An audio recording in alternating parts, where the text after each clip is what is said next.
Voilà, bonjour Federica. Bonjour, bonjour à toi. Très content de te retrouver puisque nous avons eu l'occasion déjà de faire un premier échange autour de l'affaire Rupnik, aussi qui s'est déroulé en Italie avec le scandale que ça a fait évidemment en termes de reconnaissance quelque part des défaillances systémiques de l'Église à l'égard de ce prêtre Rupnik. Du coup, j'avais envie de parler avec toi d'une autre affaire aussi qui est de cette façon aussi retentissante, l'affaire Giuseppe Rugolo, qui a été condamné à 4 ans et 6 mois par le tribunal d'Enna. Mais je voulais évidemment d'abord que tu nous présentes peut-être qui est Giuseppe Rugolo et en fait qu'est-ce qui justifie en l'espèce les 7 podcasts qui ont été créés avec Stefano Feltri et Giorgio Melletti. Donc, qui est ce prêtre et en quoi, le cas échéant, ce nouveau scandale est emblématique par rapport aux autres scandales qui ont déjà traversé l'Église et qui traverseront encore l'Église certainement à l'avenir. Oui, alors merci. Oui, je suis très contente d'être de nouveau avec toi. On essaye oui, de raconter un peu cette histoire. J'essaie de le faire en français. On a fait cette podcast La Confession et pour le raconter en Italie parce que la chose qui était intéressante dans ce cas, après je te raconte un peu comment c'est déroulé, c'était que pour la première fois, on avait les voix des prêtres et la voix de l'évêque de Piazza Armerina, c'est la diocèse de Giuseppe Rugolo, de ce prêtre qui a été condamné pour les abus sexuels sur trois mineurs. Donc, il y avait les voix qui racontaient leurs histoires. Et c'était la première fois qu'on pouvait vraiment entendre ce qui s'est passé de la voix des protagonistes. On l'avait grâce aux interceptations, mais aussi grâce à une enregistration qui ce prêtre a fait avec son évêque. Donc, on fait un pas en arrière et on reprend. C'est qui Giuseppe Rugolo? Giuseppe Rugolo, c'est un prêtre très connu dans cette diocèse de la Sicile, Piazza Armerina, un jeune prêtre qui travaille beaucoup avec les jeunes, les garçons, les filles, donc les adolescents. Et quand il est encore séminariste, donc il a 20 ans, plus ou moins 27, 28 ans, il aborde un garçon de 15 ans, et Antonio Messina, et il commence à lui parler parce qu'Antonio, à l'époque, il traverse une crise d'adolescent existentiel. Il se demande s'il est homosexuel. Il veut aussi entrer et devenir prêtre soi-même, mais il demande à ce jeune séminariste avec il a une confidence, il a Google, il a confidence avec les adolescents, il parle et donc les adolescents sont plus, ils ont, pour eux, c'est plus facile de parler avec ce prêtre qu'avec la famille. Donc, il essaye d'échanger des pensées. Et donc, c'est normal pour Antonio se référer à ce jeune séminariste en racontant non, c'est ce qu'il ressent dans le cœur, ce qu'il désire faire. Donc, il lui raconte qu'il pense d'être homosexuel, mais il veut entrer en séminaire, il veut devenir prêtre. Et Rugolo, il répond en disant non, il n'y a pas de problème, tu peux parler avec moi de ce que tu veux. Et donc, cette intimité de confidence devient normale, une routine. Jusqu'au moment où Rugolo, il la profite de cette intimité pour toucher et faire de la violence sur ce genre. Il ferme à clé la chambre où ils sont, ils parlent et il se jette sur ce garçon. Et c'est la première fois qu'il fait violence à Antonio, qu'il est absolument est tout- bouleversé et il est choqué par cette situation. Et il ne sait pas quoi faire. Donc, pour la faire pas trop longue, ces violences continuent pour 4 ans. Et donc, le garçon, il ne sait pas s'éloigner de ce prêtre parce que, comme tu sais très bien, la violence sexuelle est toujours accompagnée d'une violence spirituelle et d'une manipulation psychologique. Donc, si, quand Antonio essaye de s'éloigner du prêtre et de lui dire je veux pas ça, et le prêtre il le traite très mal dans l'église par rapport avec ses amis, devant les autres adolescents. Donc, il se sent très trahi, il ne sait pas quoi faire, mais il parle avec les autres amis. Et donc, quand il a, après 4 ans, donc il a 19 ans, il réussit à oui, se séparer et dire c'est fini avec Rugolo. Rugolo, il est devenu prêtre et il est allé à Palerme pour étudier. Donc, il y a un moment où aussi Antonio il est devenu plus grand, donc il s'est s'imposé sur le prêtre.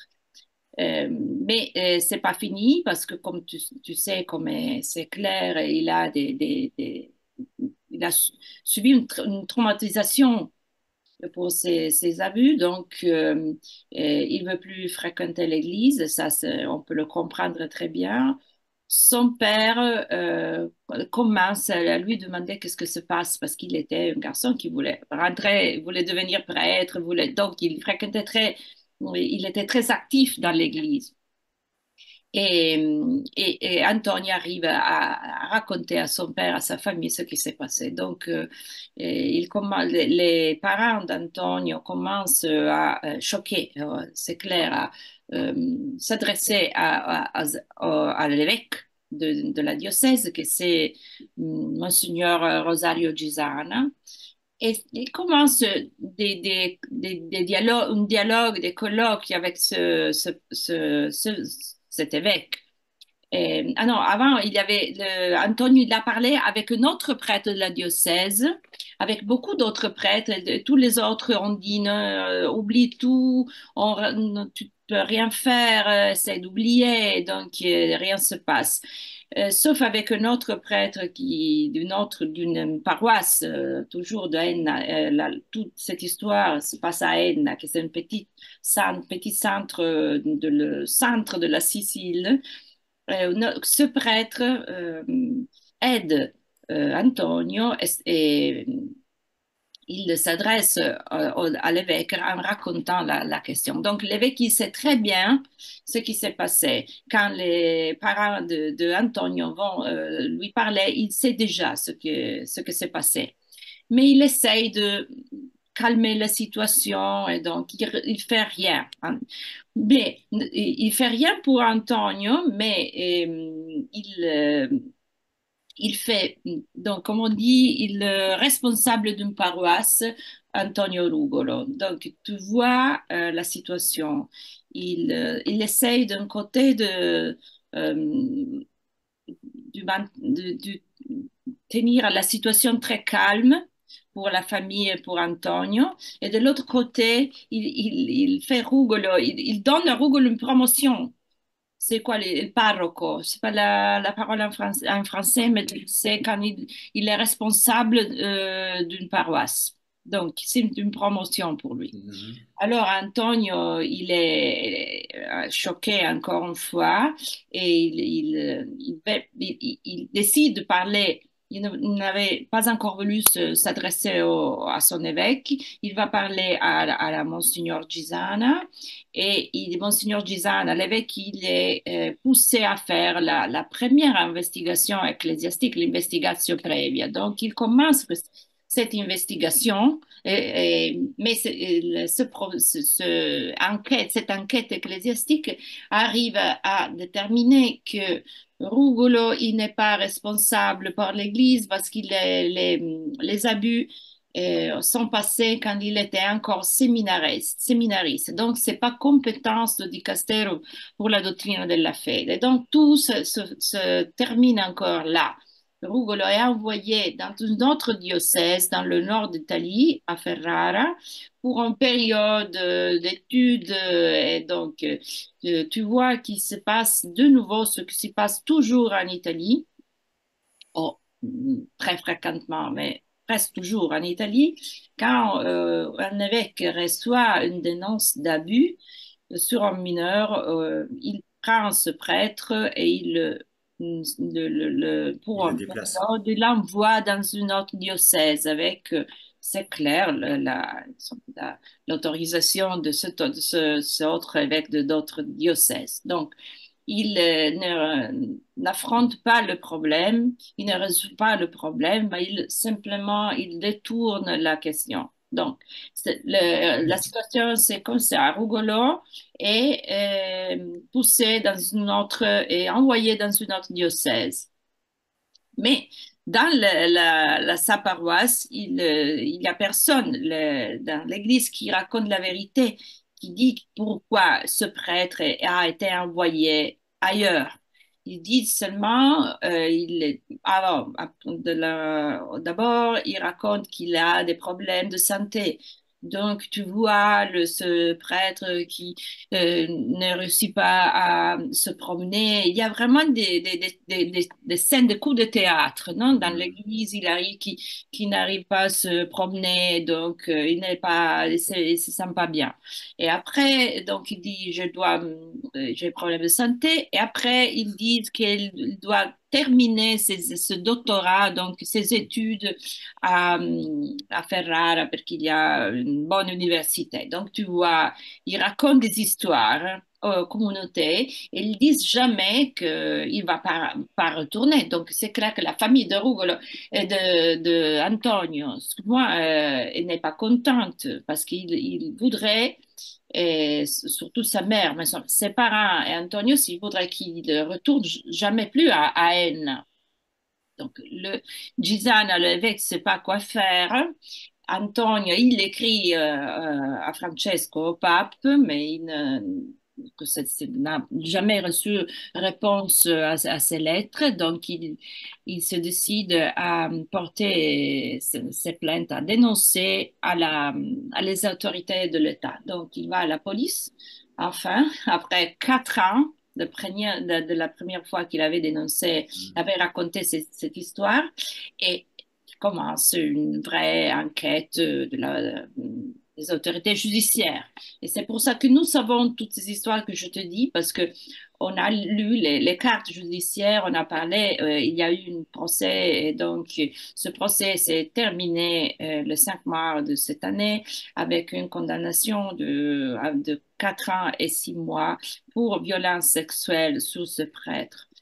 Euh, donc, mais non, je te disais qu'on a les voix des protagonistes. Oui, grâce aux intercétations. Et donc, on a pu écouter les prêtres qui se téléphonaient et raconter la version, un coup de fil très important parmi le prêtre Rugolo et son évêque, dans lequel le Rugolo, il pleure désespéré parce qu'il a compris que le prêtre qui est sous enquête, c'est lui, parce que sur les journaux, on écrit, il y a un prêtre de cette diocèse qui est sous enquête, etc. Il a compris que les journaux parlent de lui, et donc il est désespéré. Et l'évêque, il essaye de le tranquilliser. Il dit, bon, on va voir qu'est-ce qu'on peut faire, parce que moi, comment dire, j'ai couvert cette histoire. En Italie, ho insabbiato questa storia. C'est moi qui j'ai couvert cette histoire. Il le dit apertis verbis, non, c'est pas possible de faire des interprétations sur ça. Mais aussi, c'est comment on dit, l'avocat de Gisana, de l'évêque, il a essayé de faire plusieurs fois de l'interprétation et il a aussi, bon, dénoncé tous les journalistes qu'on reportait cette phrase, mais bon, c'est pas facile de faire des interprétations sur ça. Je dois aussi dire que les motivations de la sentence de ce qu'on a eu ce printemps, le dernier printemps sur le prêtre, a souligné la responsabilité de l'évêque Gisana dans la couverture de cas d'abus de Rugolo. C'est écrit, donc c'est écrit. Et ils ont les juges ont aussi écrit que cette couverture a permis aux prêtres de continuer à abuser. Donc c'est très grave, c'est très grave. Le document exceptionnel qu'on a eu, nous, c'est une longue registration que Rougolo fait d'un colloque, d'un dialogue privé qu'il a avec son évêque. Dans le période bon, il est à Ferrara, il revient des fois à Enna, et dans une occasion, comme il parle avec son évêque et il enregistre avec son téléphone l'évêque, pas en face de l'évêque, mais il avait dans sa poche, donc il enregistre. Pourquoi il fait ça, on ne sait pas, mais peut-être il voulait le confondre quelque part. ouais, il y avait une preuve, quelque chose pour le menacer dans une... je sais pas. En tout cas, c'est clair que la police a obtenu aussi cette enregistration et nous avons cette enregistration et c'est vraiment étonnant d'écouter avec nos propres oreilles l'évêque qui raconte qu'il a payé les avocats pour soutenir ce prêtre qui sait très bien ce qui s'est passé et aussi dans cette registration, on peut écouter, on le fait écouter dans le podcast, que l'évêque connaît très bien et il a couvert beaucoup d'autres cas de prêtres abusant dans son diocèse. Il dit, euh, ah, je sais pas pourquoi seulement toi, tu dois passer cette situation parce que moi, je connais des cas beaucoup plus graves que le tien dans mon diocèse. Donc, tu peux écouter ces phrases de la voix de l'évêque qui dit ça. Aussi, il dit, tu deveras saint parce que ça, c'est une souffrance que c'est semblable à la souffrance de Jésus sur la croix. Donc, tu dois avoir patience et supporter toutes ces souffrances. Après, tu deviendras saine. Donc, c'est vraiment choquant ce qu'on peut écouter de la voix de C'est l'évêque. ça. Mais là, tu mets le doigt sur un point essentiel, Federica, c'est que contrairement à l'habitude, ici précisément, on peut difficilement dénier la parole de la victime parce que de fait, il y a des enregistrements. Donc ça, c'est évidemment rarissime. En général, évidemment, c'est la parole de l'un contre la parole de l'autre. Et donc finalement, c'est difficile de se faire sa propre idée et du coup de se remettre véritablement le cas échéant en question par rapport au scandale de l'Église. Ici, en fait, on assiste pratiquement in vivo à la manière dont les choses se sont déroulées, à la manière dont les choses ont essayé d'être tues par rapport à la victime. Aussi là, toute la question évidemment du déplacement du prêtre, mais on voit finalement de nouveau ici la mécanique du silence, c'est-à-dire aussi en interne l'isolement de la victime, le fait que le coupable est déplacé et qu'en interne finalement il y a rien qui se passe si la justice ne s'en mêle pas. C'est aussi un aspect important quelque part de votre podcast. C'est la question finalement pourquoi les cas d'abus dans l'Église catholique n'ont-ils pas encore éclaté rien qu'en Italie? Et alors la réponse est claire, parce que le système de dissimulation des agresseurs est toujours en place et efficace. Il implique des dizaines et des dizaines de prêtres et d'évêques. Il est tacitement approuvé par le pape François. Et ça, c'est une réalité qui est difficile à voir, à concevoir, à commencer pour les croyants évidemment, qui quelque part font confiance à la hiérarchie, font confiance à l'Église de façon générale.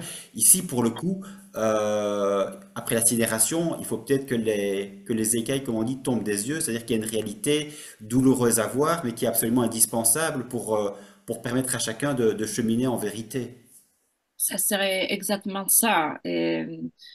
on a présenté ce podcast à Rome, mais aussi à Enna après, donc le procès s'est conclu.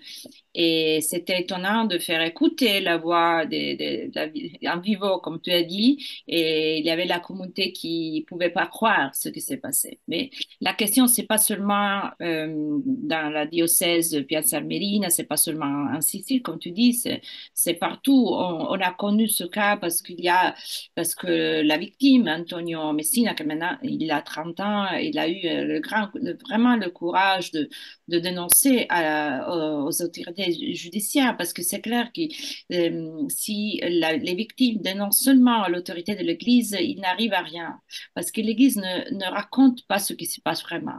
Le pape François, il continue à dire qu'il y a la tolérance zéro et à faire des déclarations sur le contraste, sur la lutte à la pédophilie dans l'Église, les abus dans l'Église, mais euh, pour le moment, on voit qu'il ne change dans la réalité, il ne change rien. Et c'est aussi parce que, encore une fois, on doit dire qu'en Italie, on n'a pas une enquête indépendante.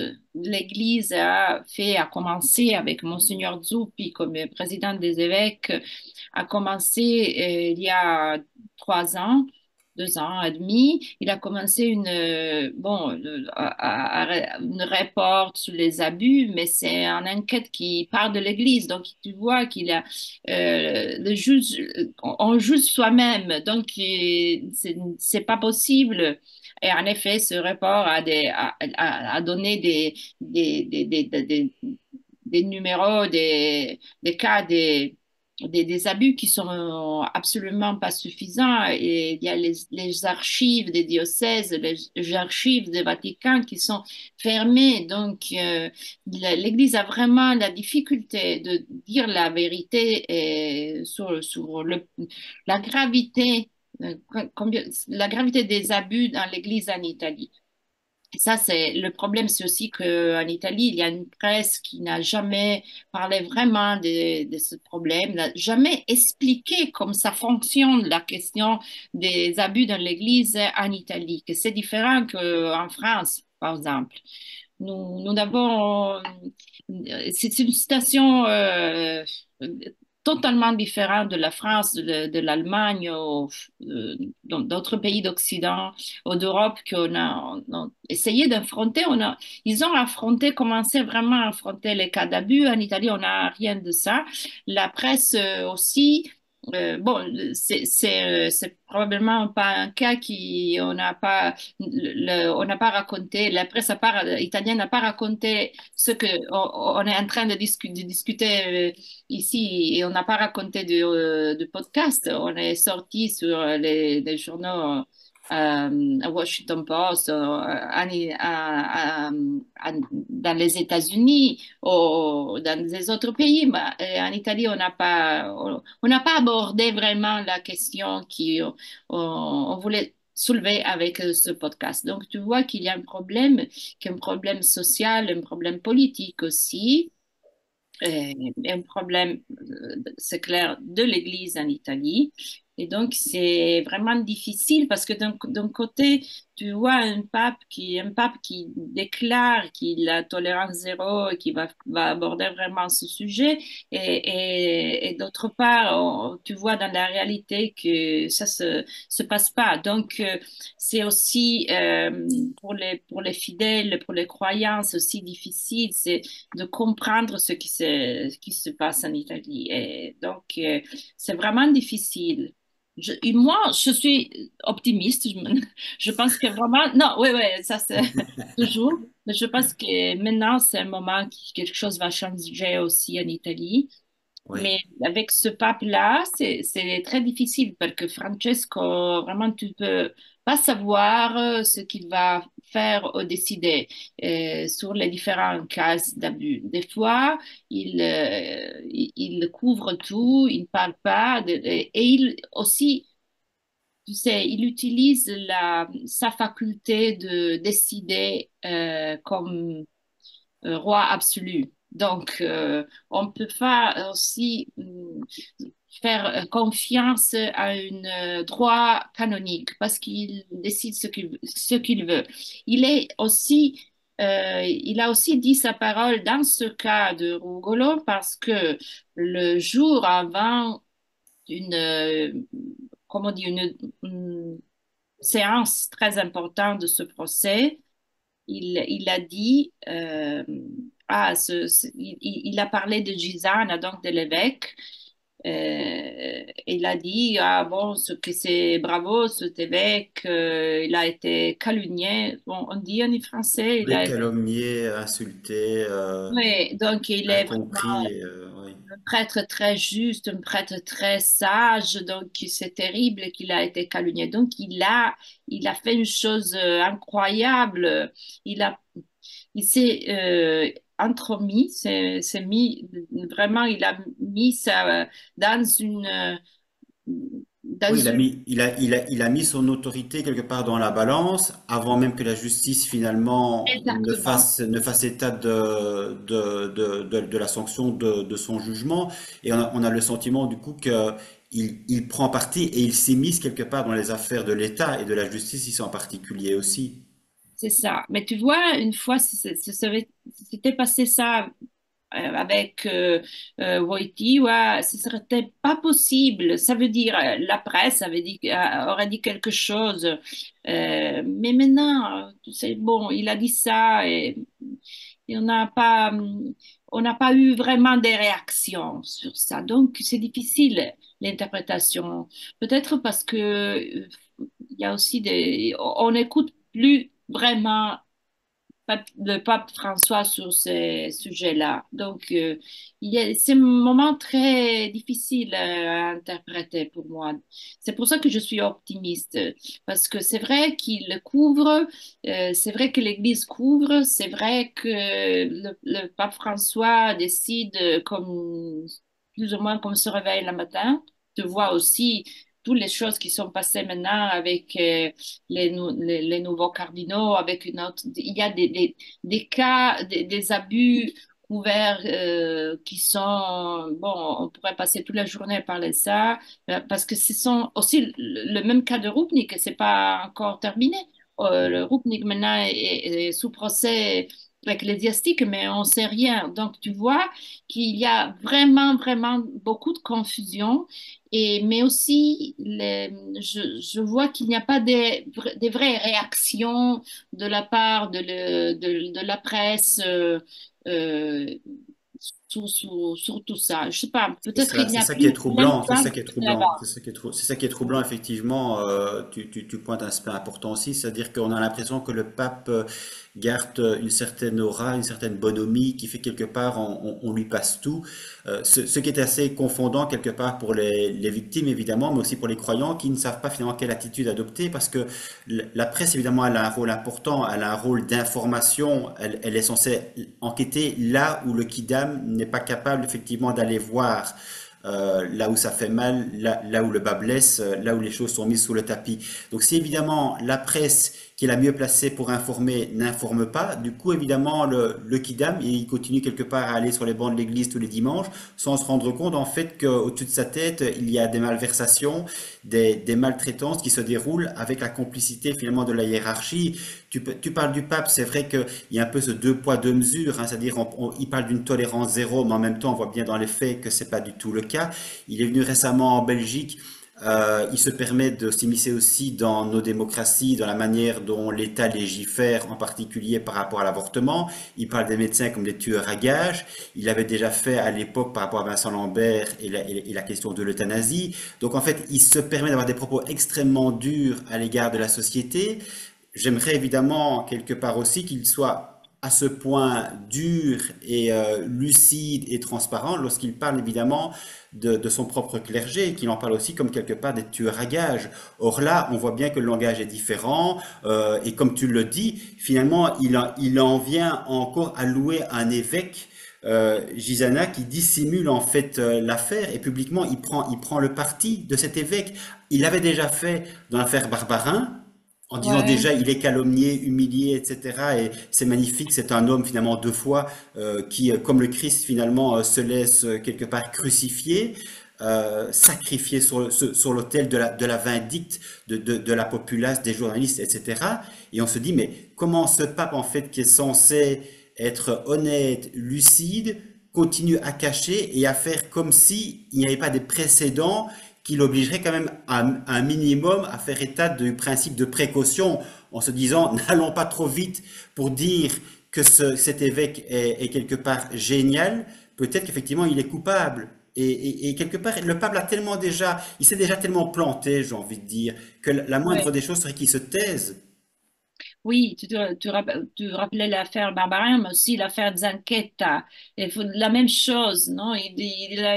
Cet évêque il a été calomnié et après il doit dire je me suis trompé parce qu'il a été condamné par la justice. Donc, c'est étonnant, mais tu as l'impression que le pape a des amis qu'il veut protéger au- et des autres il va punir. Donc, c'est vraiment, on ne comprend pas la ratio de ces décisions.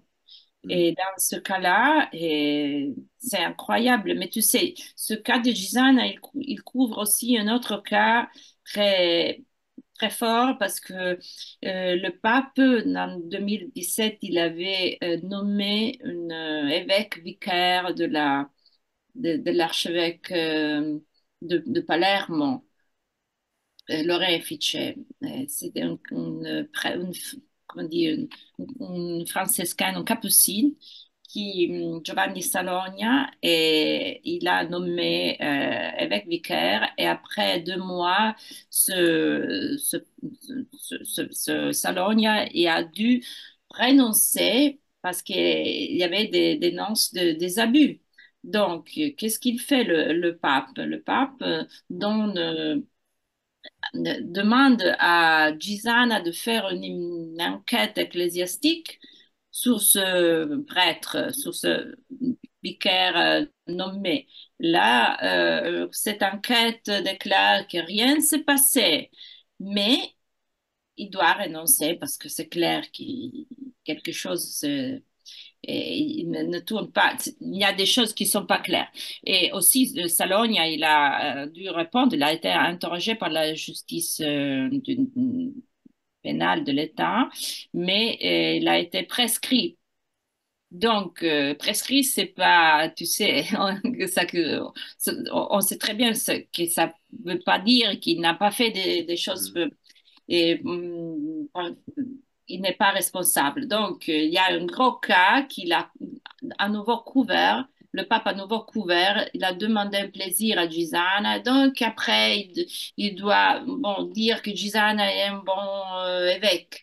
Tu vois comme c'est tout très lié. C'est vraiment c'est difficile. On doit prendre cette matasse et développer point après point, mais c'est tout en question de plaisir, aussi d'omerta, de silence, de responsabilité, comment on dit, de blackmail, donc des personnes qui sont obligées à faire des choses parce que ils ont, comment on dit, en Italie on dit, ils ont des fantasmi nell'armadio, ils ont des choses à cacher. Tu vois que c'est une chose très simple, Ouais. un Mais, système qui c'est très, très, qu'il y a la corruption du système est très profonde. mais oui, bon, mais en même temps, Federica, cette corruption du système dont tu parles, elle n'est évidemment pas neuve. Ça ne sort pas de terre maintenant. Simplement, c'est consubstantiel, j'ai envie de dire, à l'histoire de l'Église.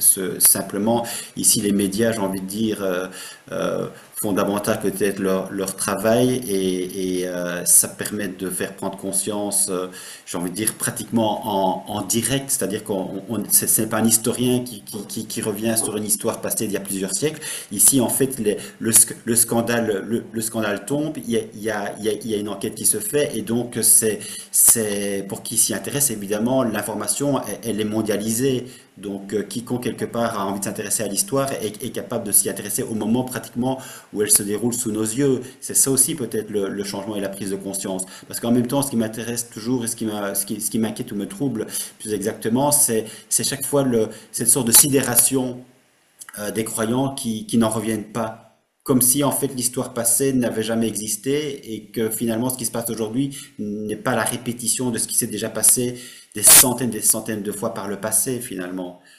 Donc tu as envie de dire à un moment donné, jusqu'à quand vous allez être dans le déni, jusqu'à quand vous allez être aveugle, et quand finalement allez-vous voir et faire confiance évidemment aux victimes aussi pour qu'elles puissent à l'avenir justement parler directement et faire en sorte que leur voix ne soit plus étouffée, et faire en sorte aussi que les coupables ne se retrouvent pas de fait dans d'autres diocèses où finalement ils se retrouvent de nouveau avec des enfants et reproduisent finalement le même système d'abus. Ça, c'est le grave, cette omerta, ce silence porte à des autres abus. C'est ça la chose la plus grave.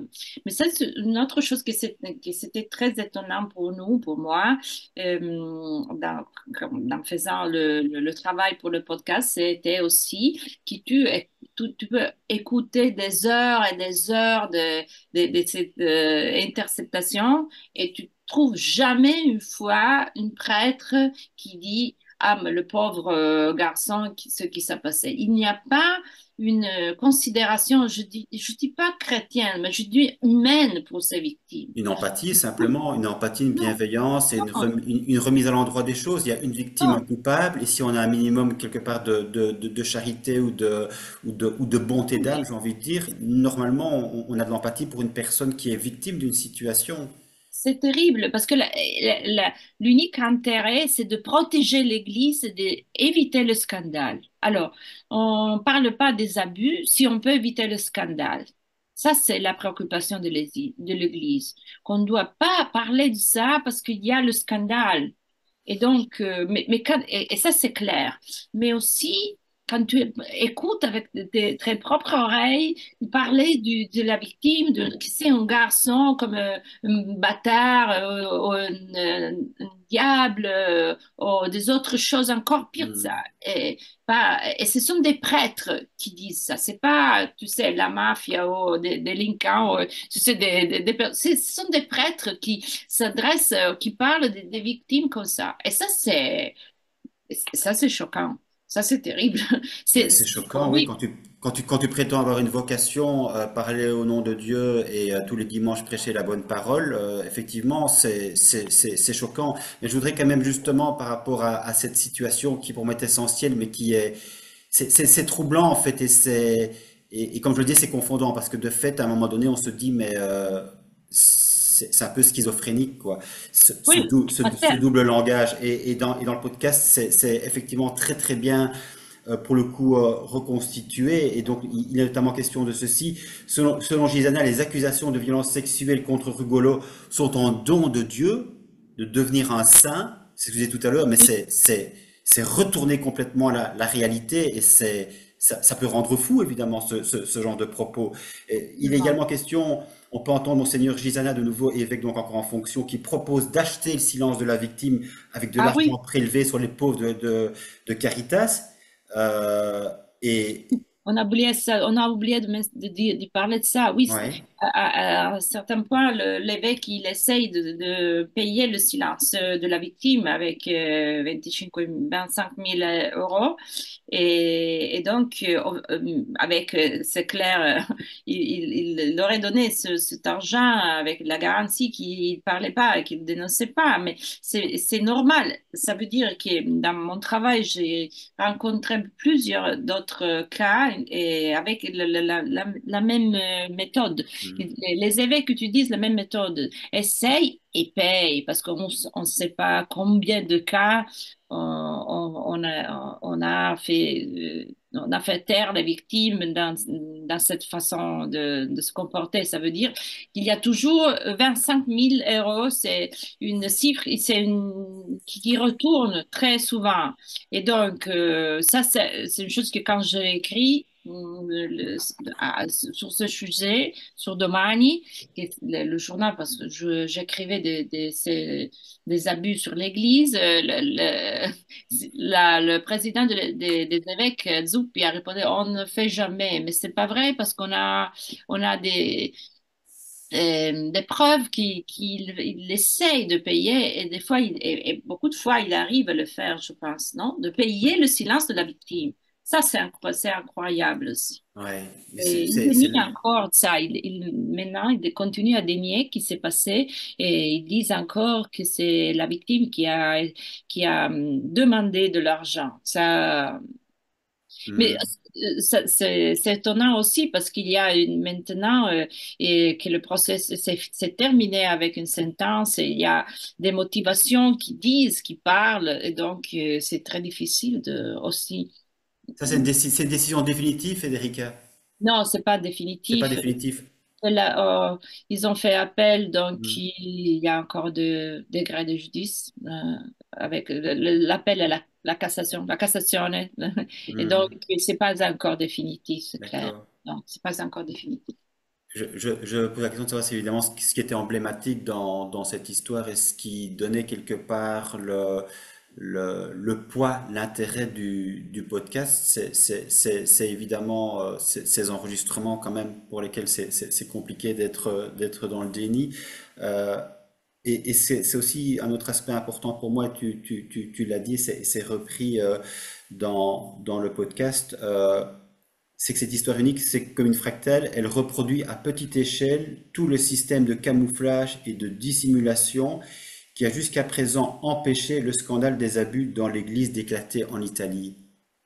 Ouais, Et c'est ça aussi l'intérêt, c'est de se rendre compte en réalité que c'est pas juste entre guillemets un fait divers de plus, c'est en réalité pour le coup quelque chose de systémique qui doit complètement en fait exploser pour comprendre que le système dans son noyau est vraiment profondément perverti. Il y a un système, comme tu disais, de camouflage, et c'est pas juste évidemment dans un diocèse en Italie par rapport à tel prêtre, c'est véritablement mondial. absolument, c'est comme ça. Et je crois que l'Église le sait très bien.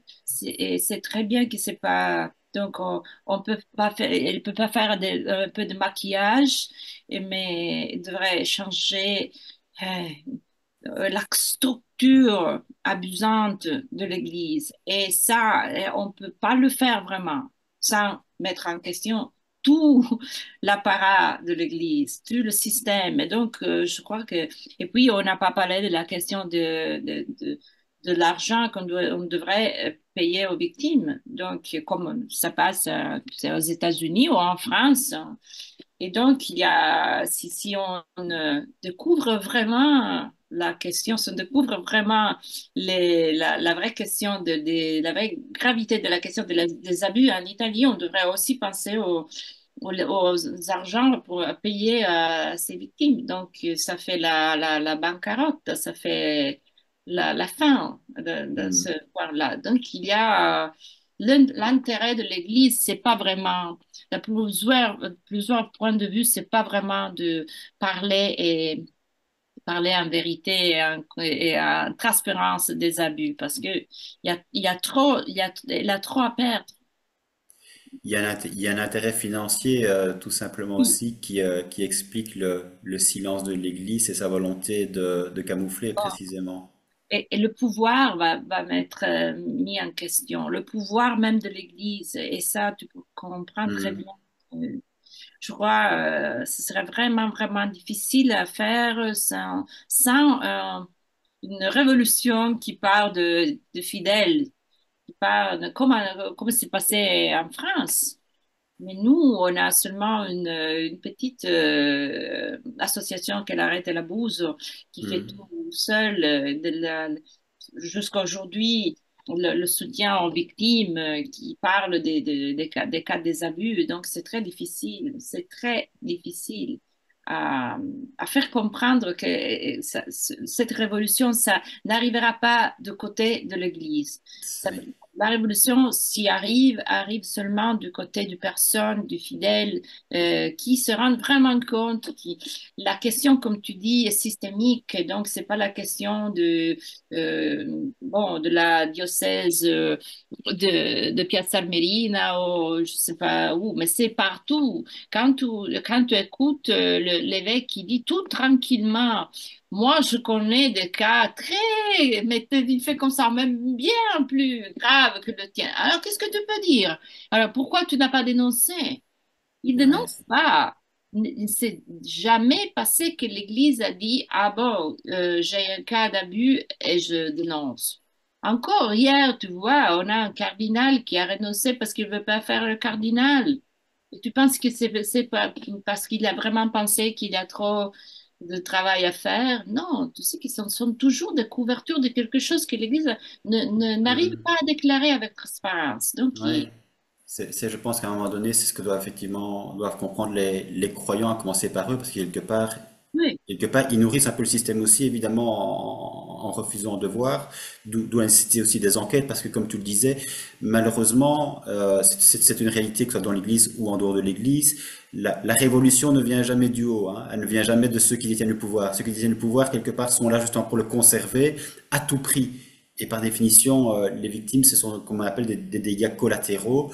Et on se rend bien compte que de fait, elles n'ont absolument en fait aucune importance. En fait, elles sont un problème plus qu'autre chose, puisqu'elles viennent remettre en question le pouvoir. Et ici, en l'espèce, le pouvoir religieux. Donc, à un moment donné, quand on a compris ça, ben, on peut peut-être effectivement commencer à se soulever, entre guillemets, pour précisément vouloir mettre fin à cette omerta et vouloir enfin faire comprendre au pouvoir que la façon dont ça fonctionne, on n'en est plus complice quelque part. Donc, le changement vient toujours du bas, hein. ah oui, mais c'est plus compliqué qu'autre part parce que tu sais, tu parles du pouvoir, mais comme tu dis, c'est un pouvoir religieux, donc quoi faire avec l'intimité spirituelle de personnes, et c'est vraiment Bien bouleversant sûr. pour les fidèles parce que beaucoup d'entre eux n'arrivent pas à se dire ce que j'ai. Ah bon, la chose plus importante de ma vie, ma foi, ce que j'ai cru, c'est tout basé sur une institution qui est fausse, Ah, qui c'est trompe, violent. qui, qui dit pas la vérité. Donc ma vie même c'est pas une vie fondée sur la vérité. Donc c'est très très très difficile. C'est pas comme un pouvoir, le pouvoir de l'État ou notre pouvoir. Tu peux te détacher sans mettre en question ton identité. Tout Et à là, fait. si tu mets en question, si le fidèle met en question son identité.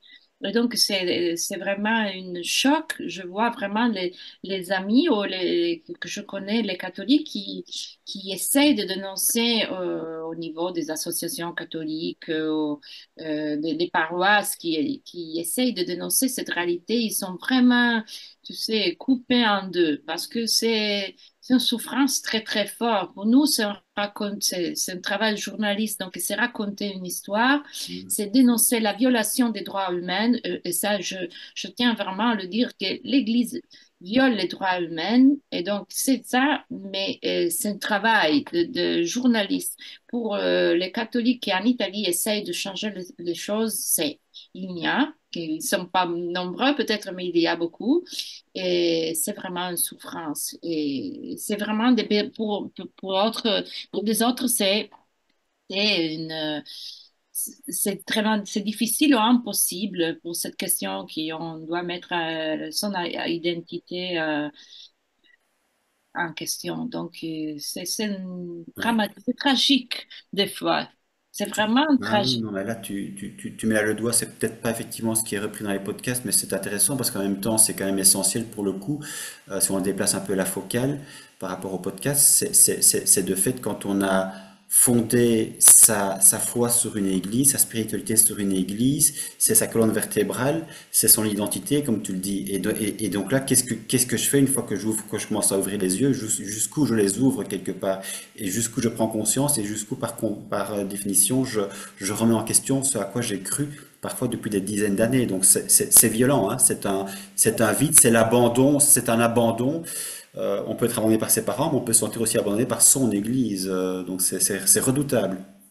Et c'est aussi, on doit aussi dire que la manipulation et la violence, manipulation et une violence sexuelle, physique, mais aussi, comme on disait, spirituelle et psychologique, ces prêtres utilisent le pouvoir de la direction spirituelle pour abuser. Et Hmm. ça, c'est pour ça qu'on dit que c'est systémique. C'est Et ça, ça. c'est terrible parce ils sont pas, ils sont pas sur le même niveau des fidèles, au même niveau des garçons ou des femmes qui abusent. C'est un niveau différent. Et ils utilisent ce pouvoir spirituel pour arriver aux abus, aux violences sexuelles. Ou seulement pour rester sur c'est pas, c'est déjà très grave sur la violence spirituelle. Oui, bien sûr. C'est terrible. Ça, on ne peut pas le réformer parce que de mon côté, je pense ça parce que tu sais, quand le prêtre, tu regardes au prêtre comme une personne qui a un pouvoir qui vient de Dieu. Comme tu peux faire face et comprendre que ce qu'il te fait en me disant, je fais ça parce que moi, je sais que c'est ce que c'est bien pour toi. Comment tu peux faire face à ce pouvoir? Ça vient de Dieu. Il te dit qu'il vient de Dieu. Nous avons plein de cas de sœurs religieuses qui disent il m'abusait disant c'est mais moi je sais que Dieu pense on veut ça pour toi et pour moi c'est Rupnik c'est clair ça non et c'est le Ouais, ouais. pouvoir je peux le faire parce que moi je suis une prêtre et donc tu vois que comme Oui, c'est mais possible. là, on est en plein délire, mais ça veut dire effectivement, tu poses là, tu mets de nouveau le doigt sur un aspect important. Ça veut dire qu'il faut évidemment, du coup, remettre en question la vision que l'on a du prêtre. Si évidemment le prêtre, quelque part l'incarnation d'un nouveau Christ, effectivement, et s'il a la vocation et un appel de Dieu, comment remettre un prêtre en question? Donc régulièrement, j'ai eu aussi ces mêmes confidences de dire, de se dire, mais finalement, c'est comme si c'était Dieu en fait. Donc, comment dire non à Dieu? C'est ça qui est délirant et en même temps, c'est ça qui est difficile du coup à faire comprendre aussi, et encore plus à des non-croyants pour qui les choses sont claires. Le prêtre est un homme, il abuse, c'est un abus, c'est un crime, et il y a pas à discuter, à y voir du psycho-spirituel, des explications pseudo-mystiques. Tout ça, en fait, c'est de l'embrouillage, c'est du camouflage, c'est de la confusion, et ça ne remet pas précisément du coup les choses à leur juste place, à distinguer qui est victime, qui est coupable. Mais si on commence à maquiller une réalité avec du pseudo-spirituel, alors à ce moment-là, tout devient possible et tout devient explicable. La question qu'une prêtre est sacralisé et donc en étant sacralisé, déjà il se pose dans avec une façon de faire, de parler qui c'est Sur le pas piédestal, quoi, oui. piédestal, exactement. C'est ça.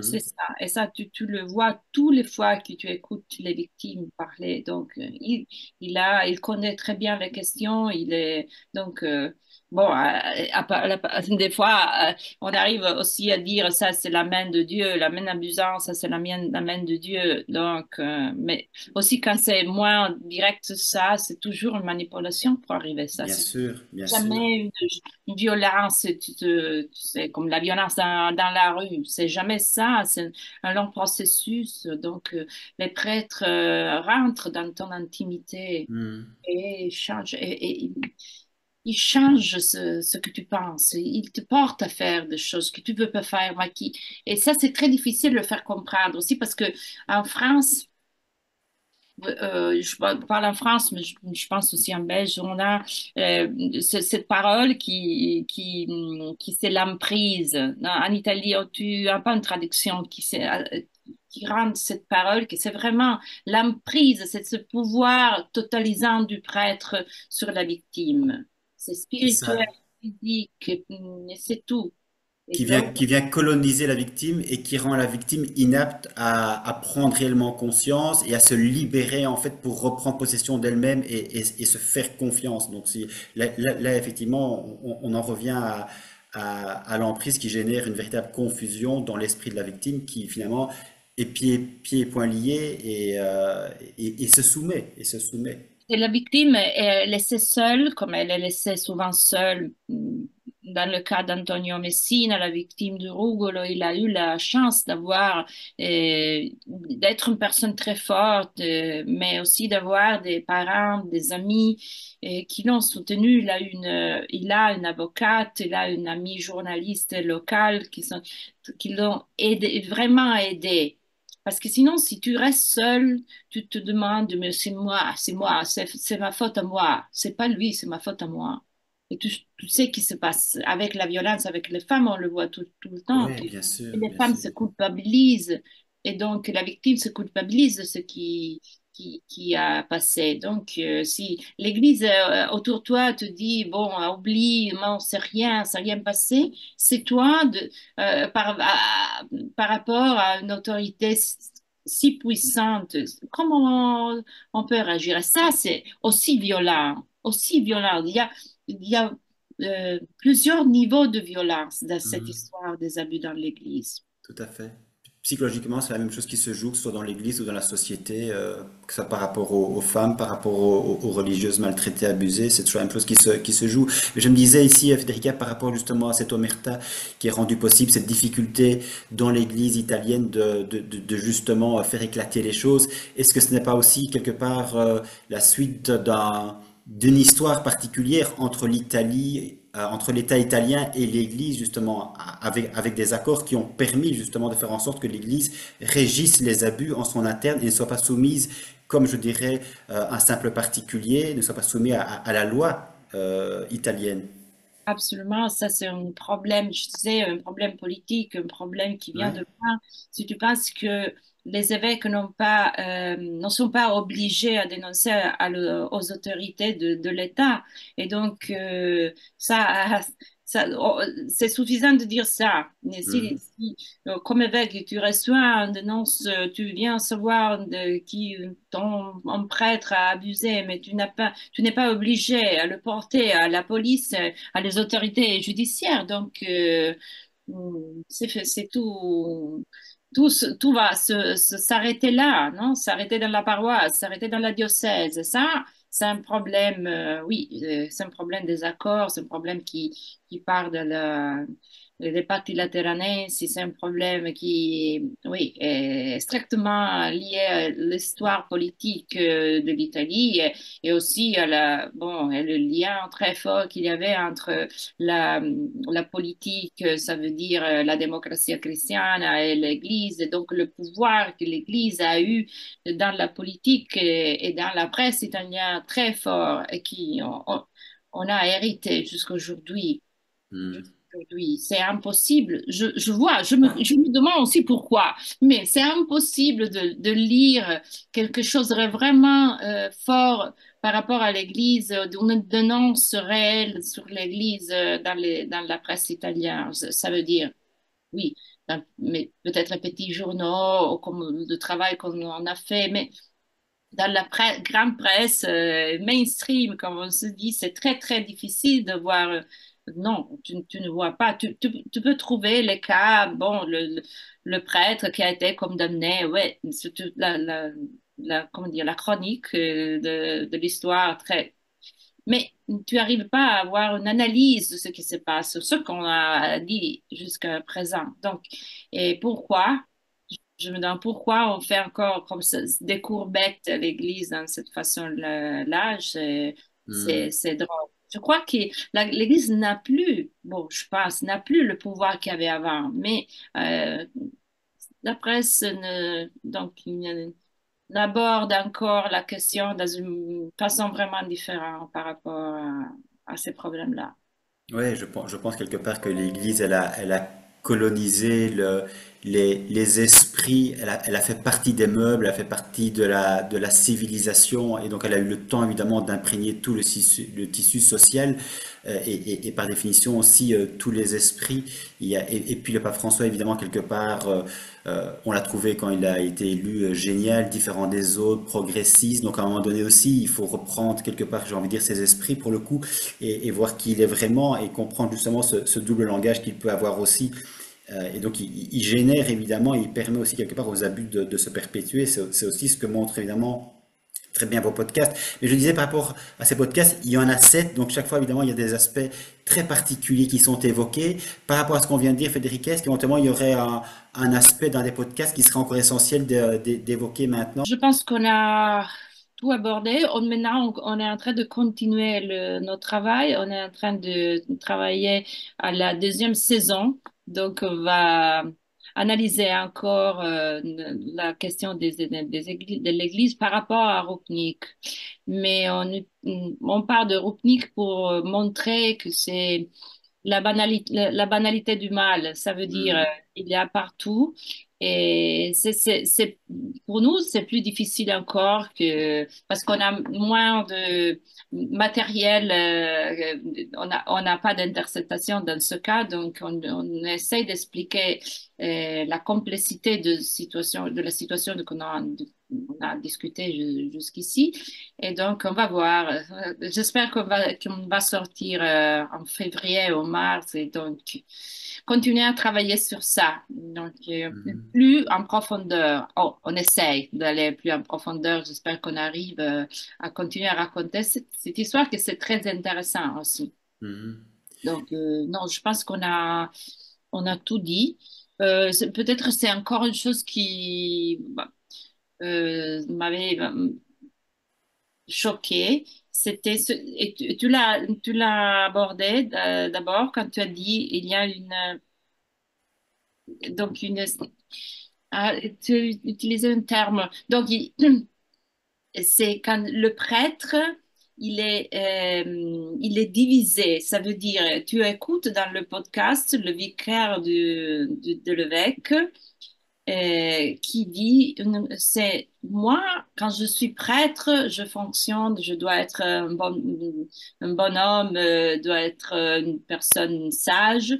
Quand je suis, mais moi, comme homme, je suis salaud, je peux faire les pires choses. Mais quand je suis prêtre, ça va changer. Donc, tu avais utilisé un terme pour dire qu'il est, euh, Oui, mais ce sont des personnes en fait qui sont clivées, qui sont divisées entre elles, et quelque part qui ne voient les choses qu'en termes de péché, en disant je suis faillible, et quand je suis prêtre je représente le Christ. Donc on s'arrange avec sa morale et avec sa conscience finalement. si, ça c'est comme ça, mais il justifie aussi ceux qui le font parce qu'après, bon, je suis Oui, des explications comme pseudo-mystiques. pécheur, mais quand je suis prêtre, alors ça c'est pas un vêtement que tu peux te mettre après.